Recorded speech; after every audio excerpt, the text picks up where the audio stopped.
कल जो हम पढ़ रहे थे क्या पढ़े थे, नंबर सिस्टम के बारे में, है ना। तो नंबर सिस्टम में क्या क्या पढ़ा था, कौन कौन से नंबर थे? पहले हमने नेचुरल नंबर शुरू किया था। नेचुरल नंबर में कौन से आते हैं? 1 2 3। तो उसकी मैंने खासियत बताई थी ना याद रखने के लिए, क्या बताया?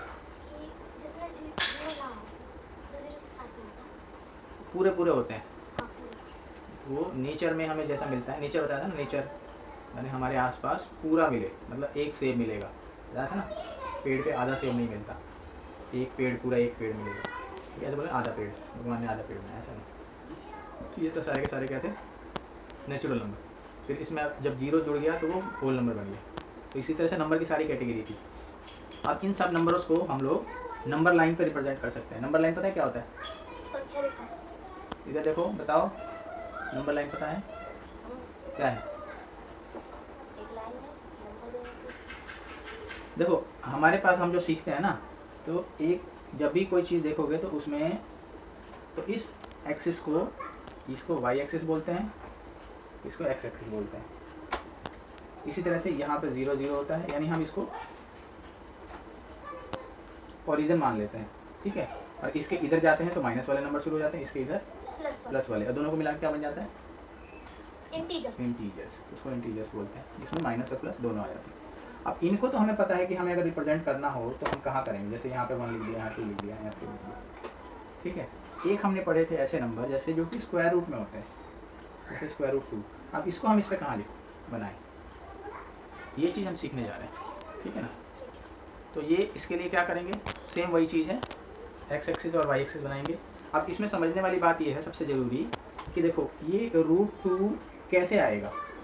पाइथागोरस थ्योरम पढ़ी है? हाँ पढ़िए। पाइथागोरस थ्योरम जितने भी राइट एंगल ट्राइंगल्स हैं उसके अंदर लगता है, इतना पता है? हाँ पता है। राइट एंगल ट्राइंगल क्या होता है? वो ट्राइंगल कई तरह के होते हैं, जिसमें 2 साइड इक्वल होती है, किसी में 3 साइड इक्वल होती है, ठीक है, किसी में कोई साइड इक्वल नहीं होती। तो इसी तरह की कैटेगरी में एक तरह के ऐसे ट्राइंगल आते हैं जिसमें 90 डिग्री का एंगल होता है, सबसे ज़रूरी ट्राइंगल। क्योंकि हम आसपास जितनी भी चीज़ें देखते हैं उसमें अधिकतर ये देखोगे कि एक ये खड़ी दीवार है, ठीक है, और यहाँ से ये ज़मीन है, अब इस पर मैंने ये सीढ़ी लगा दी है, ठीक है। तो इस तरह का जो ट्राइंगल बनता है ये राइट एंगल ट्राइंगल है। अधिकतर जो चीज़ें हमारे आसपास देखने को मिलती है वो इसी टाइप की मिलती है, जैसे हमारे घर की दीवार हो गई, यहाँ से मैंने यहाँ सीढ़ी लगा दी, या हम लोग जो भी सीढ़ी घर का भी बनाते हैं तो इसी तरह से बनाते हैं, ठीक है ना, चढ़ती हुई यूँ ऊँची, ठीक है। तो इसीलिए ये ट्राइंगल बहुत हमारे ज्योमेट्री में काम आता है, ठीक है। इसके ऊपर पूरी ट्रिग्नोमेट्री है, तो ये राइट एंगल ट्राइंगल होता है, ठीक है। अब राइट एंगल ट्राइंगल के अंदर लगता है पाइथागोरस थ्योरम। पाइथागोरस थ्योरम क्या बताता है, ये जो लंबी वाली लाइन है, यानी जो ज़मीन से सीधी गई है वो, और ज़मीन के ऊपर जो लेटी हुई है वो, इन दोनों को जब स्क्वायर करेंगे तो जो हमने ढलान सी बनाई है उसका स्क्वायर आ जाएगा, ठीक है। इस तरह से याद रखोगे तो हमेशा याद रहेगा। इसको परपेंडिकुलर बोलते हैं, अब नामकरण बाद में कर लो जो मर्जी चाहे। इसको बेस बोलते हैं, इसको हाइपोटेनस बोलते हैं। तो यानी कहने का मतलब क्या है, परपेंडिकुलर का स्क्वायर प्लस बेस का square is equal to hypotenuse का स्क्वायर, ये होता है ना। हाइपोटेनस यानी ये लंबी वाली साइड है, कितना समझ में आ गया। अब हमें निकालना है √2। तो अगर मैं यहाँ पे √2 बना दूँ इसी तरह से, तो यहाँ पे √2 कब आएगा, देखो अगर √2 आना है, अगर यहाँ पे 1 हो, यहाँ पे 1 हो, तो इस 1 का स्क्वायर करेंगे, इस 1 का स्क्वायर करेंगे, तो क्या होगा, 1 आएगा, है ना। यानी अगर मैं बोलूँ कि इस पूरे का इसके अंदर, जैसे मैं यहाँ पे लेता हूँ 1 2 और ये 3, ठीक है, यहाँ से यहाँ तक ये 1 हो गया, और यहाँ से ऊपर मैं भी 1 ले लेता हूँ। अब ये तो 1 हो गया, ये भी 1 हो गया, ठीक है।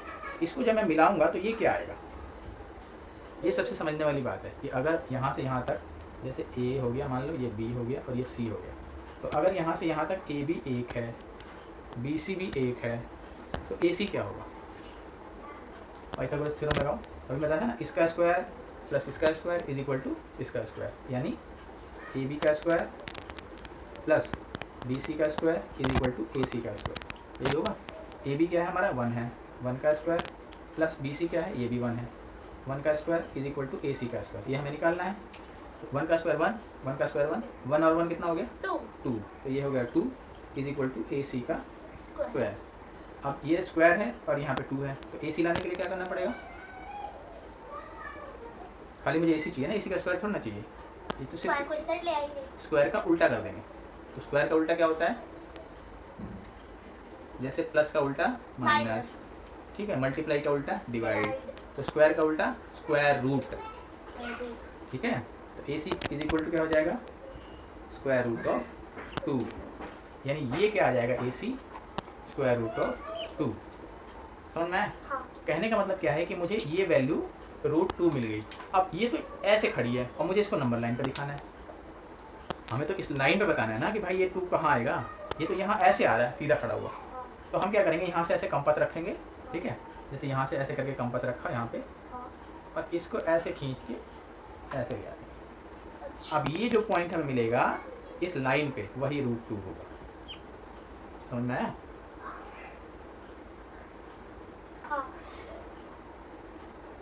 इसका तुम्हें लिखना भी आना चाहिए कि ये स्क्वायर रूट 2 हमने कैसे फाइंड किया, ठीक है। बाकी कैलकुलेशन भी आना चाहिए, सारी चीज़ें बिल्कुल डिटेल में तसल्ली से बता दिया कि ये स्क्वायर रूट 2 आता कैसे है। इसी तरह से मैं अगर कोई लाइन ऐसे √3 पता कर लूँ तो उसको अगर मैं ऐसे ला के करूँ, नीचे मिलाऊँ, तो √3 हो जाएगा, ठीक है। तो मैं √3 कैसे आएगा? √2 हमें मिल गया। इसके ऊपर मैं एक और लाइन यहाँ से परपेंडिकुलर से ड्रॉ कर लेता हूँ। कितना? 1 सेंटीमीटर मान लो, कुछ नहीं, ठीक है।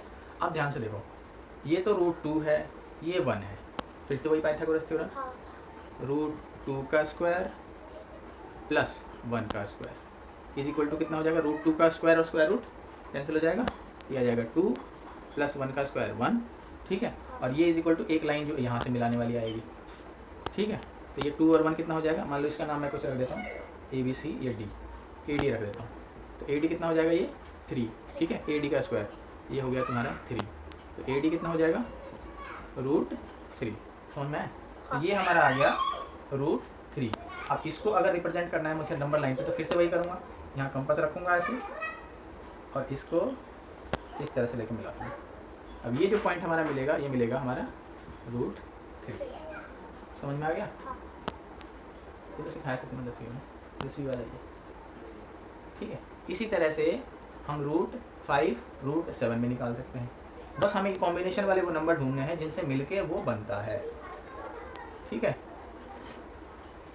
चलो, अब अगला जो चीज़ सीखने वाले हैं वो है कि भाई जो ये तो छोटे छोटे बच्चे को भी आना चाहिए कि जैसे हम लोग रैशनल नंबर पढ़ रहे थे P/Q के फॉर्म में लिखने वाले, ठीक है, P/Q के फॉर्म में लिखने वाले, उसको हम डेसिमल में कैसे कन्वर्ट करें। जैसे मान लो कोई सा भी नंबर है, जैसे 1/2 ले लेता हूँ, सबसे सिंपल। तो इसको हम डेसिमल में कैसे कन्वर्ट करें? क्या करते हैं? डिवाइड करके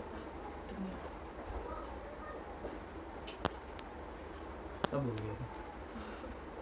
इसको डिवाइड करेंगे। अब डिवाइड किसको करते हैं? ऊपर वाले को नीचे वाले से डिवाइड करते हैं, ठीक है।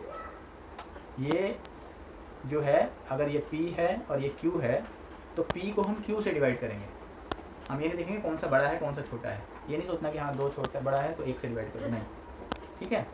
इधर Q इधर देख, तो इसको 1 को अंदर रखेंगे और 2 से डिवाइड करेंगे। अब 2 से 1 कैसे डिवाइड होगा? पहले तो 0 लगेगा, पॉइंट लगता है, 0 उसके लगेगा, बाद पॉइंट लगेगा, पहले 0 लगा दिया, फिर पॉइंट भी लगा दिया, अब फिर उसको 10 बन जाएगा, फिर वो तो ये 10 हो गया, फिर 5 बार में आता है तो 5 से कट जाएगा, ठीक है।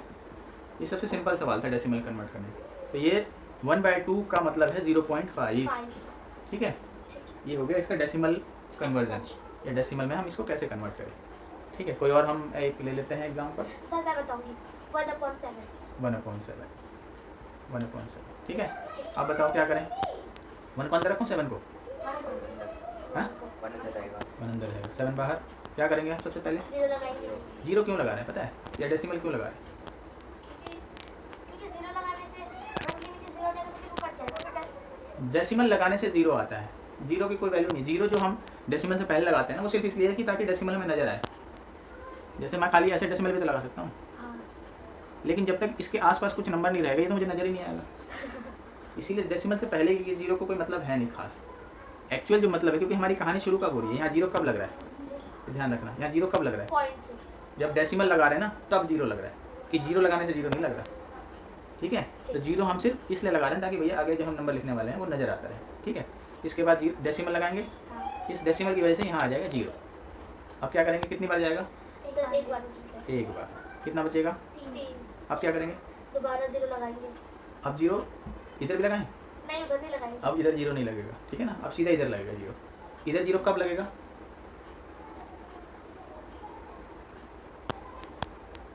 अगर यहाँ जीरो लगाने के बाद भी इससे डिवाइड ना हो रहा हो तब फिर यहाँ जीरो लगाएंगे। समझ में आया, कोई क्वेश्चन आएगा तो देख लेंगे। एक बार तो जीरो हम ले ही लेंगे अपनी मर्जी से, ठीक है ना। अब इसके बाद कितनी बार डिवाइड होगा, 4 बार। क्या बचेगा, 2। फिर जीरो लगाएंगे, पहला जीरो तो ले ही लेना है अपने आप ही, फिर 2 बार में जाएगा, फिर 6 बचेगा, फिर 0 ले लिया, फिर 8 बार में, फिर 4, फिर उसके बाद जाएगा 5 बार में, 35 आ जाएगा। ठीक है। ऐसे ही पता नहीं कब तक चलता रहेगा। नहीं सर खत्म होने वाला है। चलो ठीक है, फिर एक और जीरो लगाएंगे, हाँ फिर ये जाएगा 7 खत्म होगा, नहीं होगा मेरे, होगा सर होगा। नहीं होगा। एक आ गया, अब खत्म। अब ये सीरीज फिर से वापस रिपीट हो जाएगी, खत्म कहाँ होगा, मतलब बार लग जाएगा ऊपर। ठीक है। अब देखो यहाँ पे क्या आ गया, 50 बाद 49, 49 से 1 आ गया। अब यहाँ देखो, यहाँ पे पहले हमारे पास 1 था, यानी हम 1 से चले थे फिर वापस 1 पे आ गए। इसका मतलब क्या है कि इसके आगे जितने भी नंबर आएंगे वो वापस यही वाले आ जाएंगे, सारे के सारे ये, यानी ये सारे के सारे नंबर दोबारा रिपीट हो जाएंगे। तो इसके आगे हम चाहें तो ऐसे डॉट डॉट डॉट या इसके ऊपर ऐसे बार लगा सकते हैं, ठीक है। बार का मतलब ये जितने के ऊपर बार होता है वो सारा का सारा, बार का मतलब बार बार, तो ये बार फिर बार फिर बार, नमस्ते, बार बार रिपीट होता रहेगा, ठीक है। सारी क्वेश्चन आज क्लास में हुआ था। ये वाला ये डेसिमल में कन्वर्ट करना आ गया। हाँ आज सर ने करवाए थे 1/2 1/3। ठीक है। अब एक लास्ट रह गया, ये रिप्रेजेंट इस तरह के नंबर को जो रिपीटिंग नंबर है उसको p/q के फॉर्म में लिखना। जैसे क्या, नहीं देखो तुम्हें तो बताया था, ये देखो ये क्या नंबर है, मान लीजिए कि जिसको मुझे कन्वर्ट करना है, x बराबर कितना है 0.3, और ये 3 जो है रिपीटिंग है, रिपीट होंगे, ठीक है। तो यानी 3 3 3 ऐसे रिपीट होता जा रहा है, बार लगा दो, ठीक है। अब कितने नंबर रिपीट हो रहे हैं, 1। जितने नंबर रिपीट हो रहे होंगे उतने जीरो वाले नंबर से इनको मल्टीप्लाई कर देंगे दोनों साइड। कितना नंबर रिपीट हो रहा है, जैसे 1 डिजिट नंबर, अगर कई बार मान लो 25 रिपीट हो रहा है तो ये 2 डिजिट हो गया, तो यानी 100 से करेंगे 2 जीरो वाले से। तो अब इसको किससे करेंगे, 10 से। 10 से दोनों साइड में अगर 10 से मल्टीप्लाई किया तो क्या हो गया 10x, और इधर क्या हो जाएगा 3.3 के ऊपर बार या डॉट जो भी लगाने लगा, ठीक है ना। अब क्या करना होता है, ये इक्वेशन नंबर अगर 1 माने, इसको 2 माने, तो इस इक्वेशन 2 में से इक्वेशन 1 को हमें माइनस करना होता है। तो इसमें से ये माइनस हो जाएगा, इसमें से ये माइनस हो जाएगा। 10x में से x गया, क्या बचा 9x इज इक्वल टू, इधर माइनस करेंगे तो क्या होगा, इधर 3.3 के ऊपर बार माइनस 0.3, 3 के ऊपर बार मान लो, कुछ मान लो, एक ही चीज़ है, इसी का मान लो, ठीक है। अब करेंगे तो क्या आएगा ये 3, ठीक है। 9x इज इक्वल टू, ये माइनस हो जाएगा, ये बच गया 3, x कितना हो जाएगा 3/9, कितना आ जाएगा 1/3, ठीक है। तो ये इस 0.333 को हम 1/3 के रूप में रिप्रेजेंट कर सकते हैं, ठीक है। क्या क्या चीज़ें सीखी हमने, स्क्वायर रूट वाले नंबर को लाइन पे कैसे लिखें, डेसिमल एक्सप्रेशन को कैसे बदलें, रैशनल नंबर को डेसिमल में, फिर उसके बाद डेसिमल में रिपीटिंग नंबर को हम रैशनल नंबर यानी p/q के फॉर्म में कैसे लिखें, ठीक है। सर नोट कर लो। कर लो।